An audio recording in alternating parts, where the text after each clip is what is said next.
Chapter 28. I didn't notice that I fell asleep, and another day has passed, and I'm still here inside the hospital. It's so quiet that I can almost hear my own heartbeat. I feel pity for myself because I feel like I am a lab rat used for experimentation. While on my bed facing the wall, I heard the door slowly opening. I turned around to see who it was. I stood up when I saw the man went inside holding a tray of food again with my medicines. He put it beside me and told me to eat it and take my medicine before going out. I stared at the food. One pale macaroni soup, egg sandwich, water in a plastic bottle, and medicines that I don't want to take. I eat the egg sandwich and the macaroni soup, even though I don't like the taste because I'm already hungry, but there's no chance that I will take the medicines that they gave me, like what I did to the first batch of medicines that they gave me. I step on in it front of the camera until it all pulverized and broke into pieces. I looked at the camera again and went back to my bed and lay down there, facing the wall, counting the days that's been wasted because they locked me up. I'm about to fall asleep when I heard the doorknob turning and the door slowly opening. I get up to see who is opening the door. "How are you, Helena?" the man asked. I can see his face, but his voice sounds familiar. He walked close to me and my heart beat fast, like I was alive again. My eyes opened wide and my jaw dropped when I saw Echo. There's a euphoric feeling that I felt, and I feel like I want to shout because he is here now. "Babe," I said with a smile, and I ran to him and hugged him and kissed him because I miss him so much. His looks didn't change. He's still wearing black like he was wearing before. He's still handsome, and that makes me fall in love with him more. I know he will come and rescue me. I pinched my face and tried to hurt myself to know if I'm dreaming or not, but I feel the pain, and that means I am not dreaming. Echo is real. He is already standing in front of me, and I'm so glad to see him again. "I knew it," I said. I held his hand and, "Come on, let's go home now," I told him and tried to pull him out of the door, but he didn't move. He's just staring at me quietly. "What's the matter?" I asked him. "You will never live here," he said. I don't understand what he's talking about. "Come on," I said, but instead of going with me, he let go of my hand. I looked at him and I asked him if he was joking, but he's not. He looked at me and he looked serious. "Helena, listen," he said, and he is not calling me babe. "Let's go home now." "Sit down, Helena, and listen to me," he seriously said, so I sat down on my bed and waited for him to talk. If he's going to break up with me, maybe he found someone else while I am here. I will kill that girl once I get out. He looked straight into my eyes. "You will never live here," he said, and wants me to understand. I looked at him to see if he was joking, but he is serious, and that makes me feel nervous. "Why, babe?" I asked him. He stared at me and his voice changed until it became cold. "Did you remember the first time you met me?" he asked mysteriously, while still staring directly into my eyes. I tried to remember, but I can't remember. I want to ask him why, but something inside me stopped me from asking. "I am you, Helena, and you are me," he said, and I couldn't believe what I saw. He changed himself in an instant. He became me. "No, you are just kidding me, Echo," I said, but she laughed and I heard my other me talking. The voice is the same as my voice. The way she laughed and looked at me is really me, and then she changed back to echo. Accept it, Helena. I am not real because you just created me. He said, still look at me. Remember how you created me? He said, wants me to remember everything, and we are one, Helena. Wake up. He added while still looking at me, waiting for my reaction, waiting for me to accept who is the real him. I closed my eyes because there's a scene flashing in my head again, like a movie sequence playing in my head. I suddenly remember it all now. I suddenly remember all that makes me sure, and this is what happened. Arvin and I are home alone. We're watching a movie on my laptop.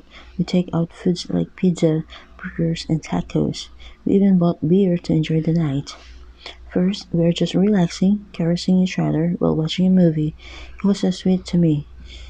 We are touching each other until he brought something out from his bag that would ruin our night, and that was cocaine. He rolled a piece of paper and started using cocaine. He forced me to use cocaine too, but I refused because I don't like it. It was not my type. Arvin, who is smart, sweet, and handsome, has a dark secret, and that is being addicted to cocaine.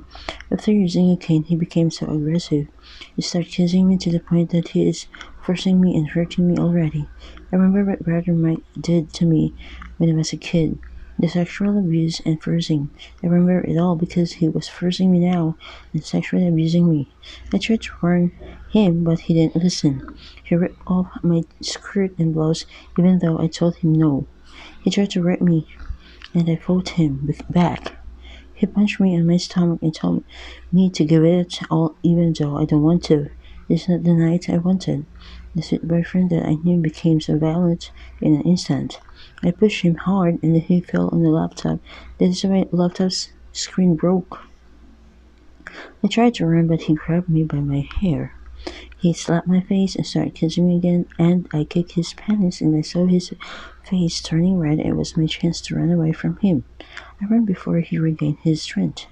I tried to open the door, but I couldn't open it. I don't know how he locked it so that I can't open it. I am so scared and I don't know what to do because my boyfriend, who I thought loves me, has turned to be my enemy now.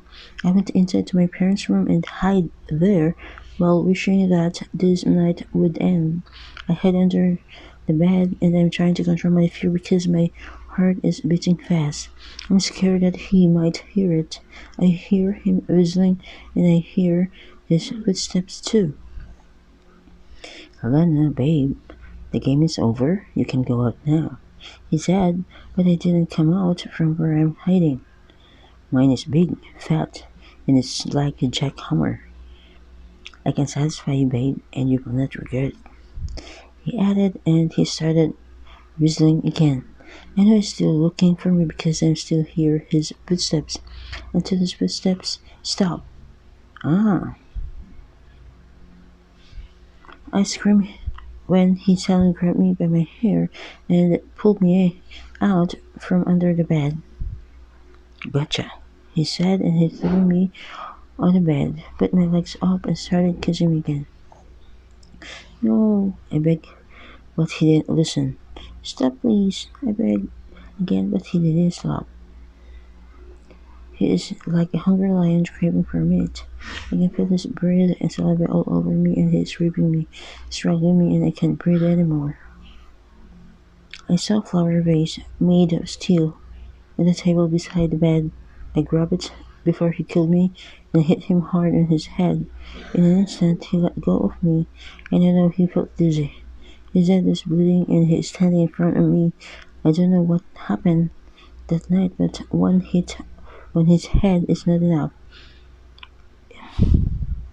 It didn't give me satisfaction, which is why I hit him again on his head. I hit him again and again and again. He falls to the floor, but I still keep on hitting him until I feel his skull breaking and the pieces of his flesh same as his blood scattered on the floor. I sat down because I got tired of hitting him. I looked at him and suddenly realized that I killed him, wearing his school uniform. I killed Arvin. I stuttered because I got scared. I don't want to be in jail because of this. I don't know what to do. I can't think clearly because my mind is clouded because of what happened. I went inside my room and lit Irwin's cigarette to calm me down, and it was the first time that I learned how to smoke a cigarette, but the cigarette won't help me. I turned on the radio and I played Christian songs to help me calm down. I played the Give Thanks from John Moon until I decided to bury Irwin in the backyard.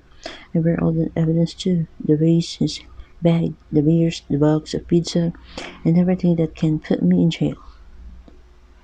I cleaned his blood and flesh to the floor too, and after my murder to Arvin, I decided to quit school because everybody knows that I am Arvin's girlfriend.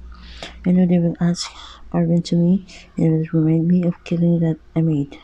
I decided not to engage in any social media either, to stay away from stress that might trigger me to the murder that I did.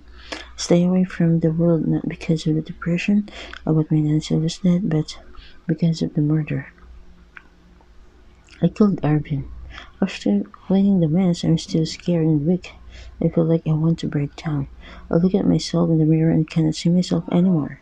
I don't know who the girl is looking at me. I felt guilty about what I had done to Arvin. I closed my eyes and tried to fix myself to put myself back together. I need to be strong, and when I opened my eyes again, I saw a man standing behind me and named his Echo.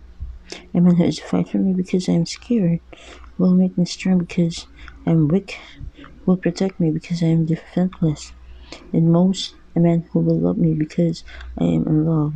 I created him based on my needs and I realized that I am all alone by myself.